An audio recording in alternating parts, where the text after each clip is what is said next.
जा रहे थे बागेश्वर धाम। हम बैठे थे, हमें रिजर्वेशन नहीं मिला था तो हम बैठे थे जनरल डब्बे के अंदर। तो जनरल डब्बे के अंदर इतना भीड़ था भाई क्या बताए। ये देखो सब लोग ऊपर बैठे थे और ये मेरे भैया खड़े हैं। मैं ऊपर कैसे भी जुगाड़ करके बैठ गया था। उसके बाद में तो भाई इतना भीड़ था, बैठने नहीं दे रहे थे ये लोग, बड़े मुश्किल से बैठे हम लोग। मैं देख रहा था, चेक कर रहा था बार बार, क्योंकि मैं सोया नहीं था एक दिन 2 दिन से, पूरी आंखें लाल हो गई थी, बहुत भीड़ थी। उसके बाद में मैं सोने की कोशिश कर रहा था तो ये भैया सोने नहीं दे रहे थे मेरे को। फिर उनने बोला कि बोले क्या कर रहे हो, कहाँ उतरना है, ऐसा वैसा करके। तो मैंने उनको बोला कि मुझे खजुराहो में उतरना है।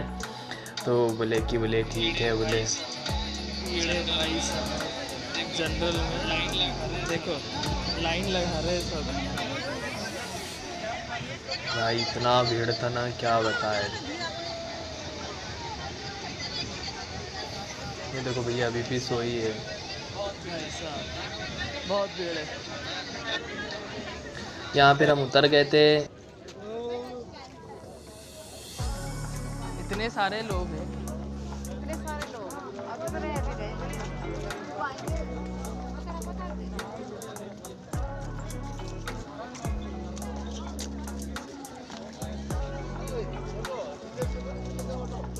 हाँ यहाँ से तो नहीं मिलेगा सुबह 5 बजे। ये हम उतर गए हैं, दरिया गाँव है वहाँ।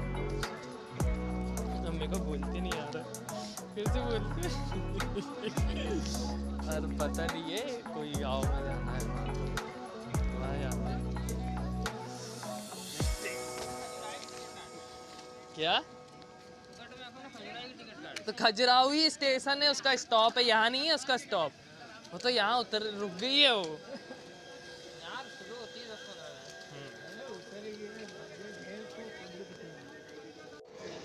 चली ये हमारी ट्रेन को बाय बाय बोलते हुए, bye bye bye bye bye bye train. ये फिर हम अंधेरे में आगे बढ़ते हुए, और हमें बहुत सारे लोग मिल गए थे साथ में जाने के लिए। तो हम फिर कोई दूसरे स्टॉप पे उतरे थे। इसका नाम था दूरियागंज करके नाम था इसका। मेरे को तो इसका नाम पढ़ते भी नहीं आ रहा था, इतना वो अंधेरे में था। फिर हमने यहाँ पर पटरी क्रॉस करी थी, और पटरी क्रॉस करने के बाद हम पटरी के उस साइड पे पहुँच गए थे। फिर वहाँ पर बात करते करते, जो अनजान लोग थे उनसे बात करते करते, और जो साथ में मेरे चाचा वगैरह थे उन लोगों के साथ में हम आगे बढ़ते गए। लाइट ऑन कर लिया था मोबाइल का, और बस उसके साथ में ऑटो का मतलब ऑटो देखने के लिए आगे बढ़ते रहे। बहुत दूर था, लगभग 10 मिनट चलने के बाद में हमें ऑटो मिला, और ऑटो में बैठ गए। फिर हम, बहुत सारी गाड़ियाँ आ रही थी भाई क्या बताएं, सब गाड़ियाँ आना जाना कर रही थी मतलब।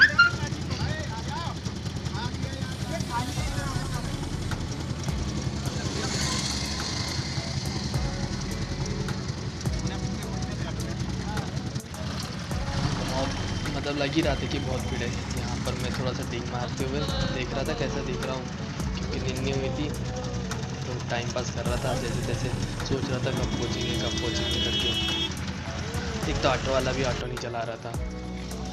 इसके बाद में फिर देखा कैसा करना है करके, तो फिर ऑटो वाले ने स्टार्ट किया और थोड़े दूर जाके फिर रोक दिया, और फिर वो दूसरे सवारी को बैठाने के लिए वो वहाँ पर सामने देखने लग गया, पर वो लोग आके बैठे ही नहीं। फिर वो ऑटो वाले ने चालू किया ऑटो, और चलाना चालू कर दिया। फिर ऑटो वाले से हमने पूछा कि यहाँ कैसा है क्या होता है। तो उन्होंने बताया कि हनुमान जी का मंदिर है, और वो बहुत साल पुराना है, वहाँ पर बहुत सालों से पूजा होती आ रही है। और महाराज जो है उसके जो पूर्वज पहले भी थे वो भी वहाँ पर पूजा वूजा करते थे, ऐसा करके उनने बताया हमें। और फिर बोले अभी बहुत प्रसिद्ध हो गया तो अभी हम वहाँ पहुँचते हैं। तो फिर हम वहाँ पहुँच गए थे। उसके बाद में वो बोल रहे थे उतरो उतरो। 12:30 बजे आ गया। फिर मैं उतरा और फिर देखा ये सब। चाय वाय पिए ना है। अरे ये अंकल आंटी भी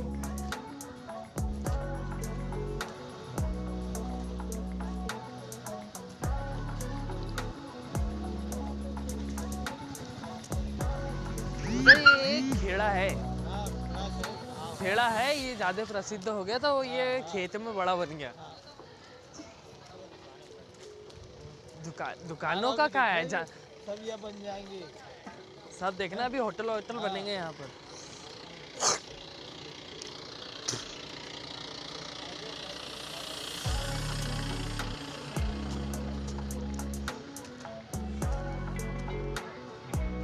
इधर जाना है यार, शक्तिपीठ।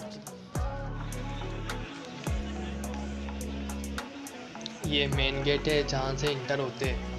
कोई धाम करके, बागेश्वर धाम करके लिखा है यहाँ पर, और यहाँ से मेन इंटर होते हैं। उसके बाद में फिर हम अंदर गए, और अंदर जाते भाई साहब इतनी सारी दुकानें दिखी। रात के 1 बजे 12 बजे इतनी सारी दुकानें खुली कैसे है, मैं ये सोच रहा था। पूरी मिठाई और सभी की दुकानें खुली थी। जय श्री राम बोल के हम फिर आगे बढ़े, और बस जय राम सिया राम। भाई ये पेड़ देख रहे हो, यही मेन प्रसिद्ध है, यही वाला पेड़। फिर हमने चाय पी, फिर आंटी से बातचीत करी कि आंटी यहाँ पर क्या कैसा क्या होता है। तो आंटी ने बताया कि ये पूरा खेत था पहले, यहाँ पर पहले एक छोटा सा मंदिर था। अब आंटी तो रेंट से चलाती है। फिर हमने नहाया धोया, उसके बाद में नहाने के बाद में फिर से चाय पिया, क्योंकि ठंडी लग रहा था। 1 बजे नहाए थे हमने, तो ठंडी लग रहा था।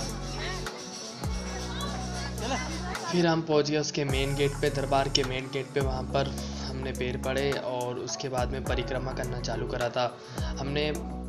बोलते हैं कि वहाँ पर परिक्रमा करना बहुत ज़रूरी होता है। बोले 5 परिक्रमा करना चाहिए, और 7, 11, 21 ऐसा कुछ करके परिक्रमा का है। तो हमने वहाँ पर 7 परिक्रमा करी थी, और जिसमें मैं थक गया था। तो फिर उसके बाद में हम एंट्री करने लगे। एंट्री में ये जो रेड वाली वॉल है ना, ये बहुत राउंड है, और इसमें जो लाल कलर के कपड़े में जो बंधा है नारियल, उसमें विश मांगते हैं, और विश मांगने के बाद में उसको वहाँ बांध देते हैं कि तुम्हारा विश ये पूरा हो जाएगा, ऐसा करके। बस उसके बाद में फिर वो मैं बहुत लंबा घुमा, गोल गोल गोल गोल गोल, और फिर जाके लाइन में लग गया।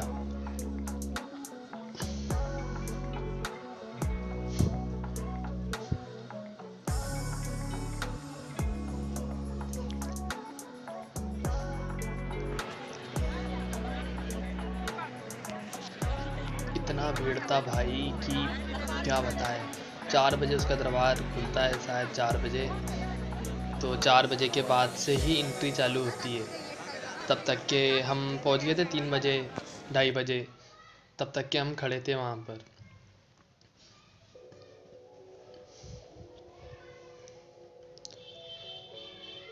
मैं तो सिर्फ पब्लिक ही देख रहा था वहाँ पर।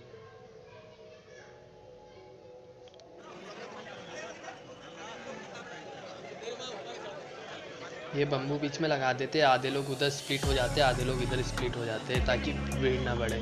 कम से कम बहुत सारे लोग थे भाई यहाँ पर। इतनी भीड़ थी ना, मेरे को समझ नहीं आ रहा था कि मैं कहाँ कौन से मेले में आ गया हूँ। मुझे पता भी नहीं था, कोई आइडिया नहीं था मैं क्या मतलब कैसा क्या है। पर फिर हमने दर्शन किए, वीडियो बनाते देने नहीं है वो, तो वहाँ पर फिर दर्शन किए, और फिर वो बाहर आके मैंने वीडियो बनाया। तो यहाँ पर जो लाल लाल कलर का दिख रहा था ना, वो नारियल के पूरे कपड़े में बंधे हुए पहाड़ है। नारियल का बहुत बड़ा पहाड़ है, और वहाँ पर लोग बाग पूजा कर रहे हैं, और ये मंदिर का है व्यू। उसके बाद में हमको भूख लग गई थी, तो हमने समोसा खाया, जो कि बहुत बेकार था।